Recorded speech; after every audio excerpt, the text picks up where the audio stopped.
What if everything you've ever known about clothes, modesty, and shame didn't exist? What if you were born into a world where no one wore anything? Not at birth, not in adulthood, not even during sacred rituals or when meeting strangers. In this remote corner of Africa, that world is very real. Today, we take you inside the life of a tribe where being naked from birth isn't taboo, it's tradition. In a place untouched by modern fashion, the human body isn't something to cover, it's something to celebrate. But how did this tribe come to reject clothing entirely? And what happens when the outside world comes knocking? Stay with us. What you're about to see will challenge everything you thought was normal. A hidden world. Deep within the thick, uncut jungles and wide-open plains of sub-Saharan Africa lies a tribe rarely captured on camera. Isolated by mountains, rivers, and miles of wilderness, this community has lived undisturbed for generations. No roads. No electricity. No Wi-Fi. No concrete homes. And most notably, no clothes. Their survival is deeply intertwined with nature. They live in harmony with their environment, hunting, gathering, and farming using techniques passed down over centuries. And their distance from the outside world has preserved a lifestyle so unique, so raw, it feels almost impossible. But this is only the beginning of what makes them extraordinary. Why they're naked, the belief system.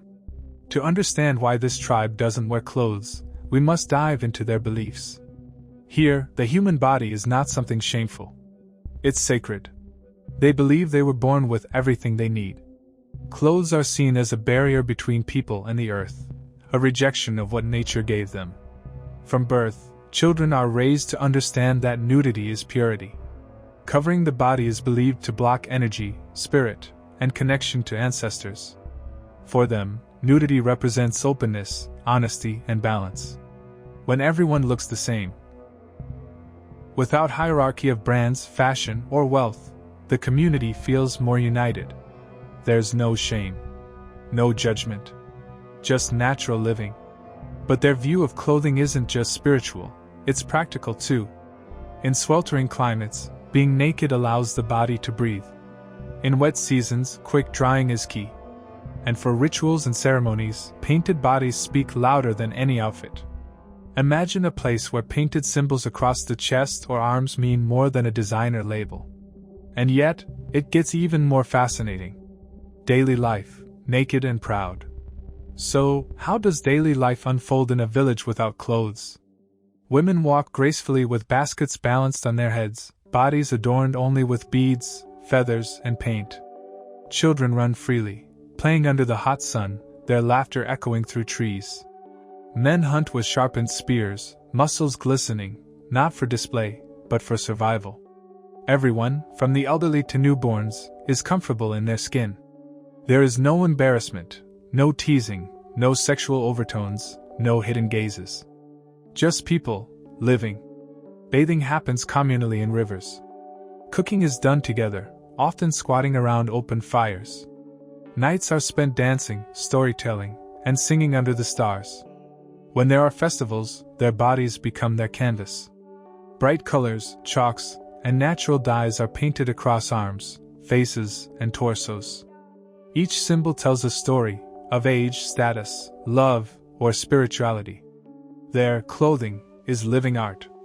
But if you think their customs end there, you'd be mistaken.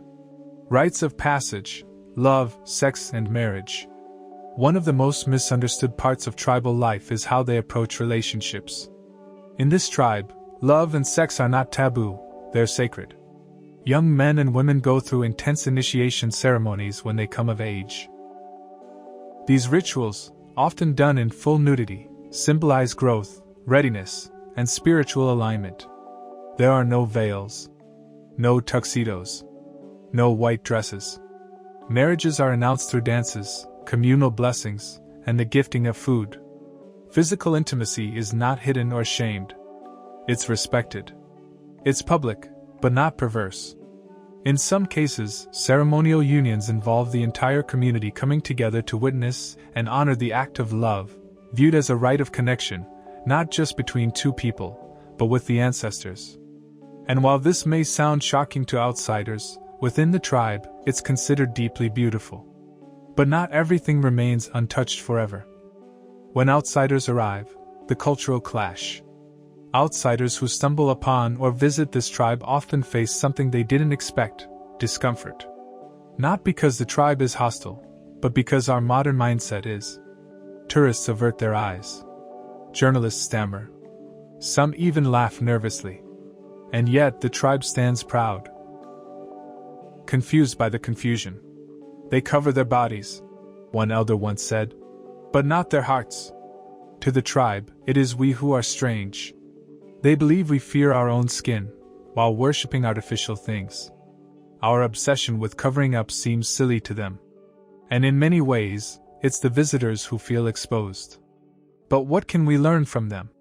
Freedom or backward? A moral mirror. It's easy to look at this tribe and label them as primitive, or behind. But take a closer look, and you might see something we've lost. They are free, not just from fabric, but from fear. There's no body shaming, no diet culture, no sexualization, no designer envy. Children grow up seeing real bodies. Aging isn't hidden. Scars are worn like medals. Breasts feed without shame. Bellies wobble without judgment. In a world obsessed with Photoshop and plastic surgery, could they be the ones who are truly advanced? They wake up every day in their natural form, unbothered by size, shape, or gender norms. And yet, they are happier, more connected, and more peaceful. Maybe it's not them who should change. Maybe it's us. As we leave this remote corner of Africa, one thing becomes clear: being naked from birth isn't just about skin. It's about soul. It's about living without fear, loving without shame, and embracing what we are, before the world told us to hide. So the next time you feel uncomfortable in your own skin, remember this tribe. They didn't just accept the human body. They honored it.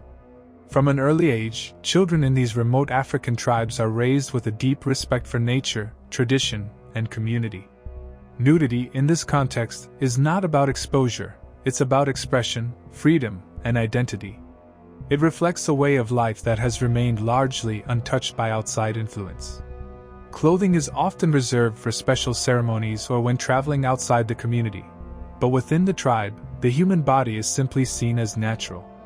Daily life revolves around cooperation and survival. Men may go hunting or tend to livestock, while women gather food, prepare meals, and care for children. Elders pass down ancient knowledge, such as herbal medicine, spiritual beliefs, and oral history, ensuring that the tribe's identity remains strong across generations. Their homes, made from natural materials like mud, grass, and wood, are simple yet resourceful. Despite lacking modern conveniences, there is a strong sense of unity, dignity, and resilience. What may seem unusual to outsiders is, to them, a normal, meaningful existence rooted in harmony with their environment. If this story opened your eyes, click the like button now. Subscribe for more raw, real, and respectful stories from the world's most fascinating corners. And tell us in the comments, would you survive in a place where clothes don't exist, but freedom does?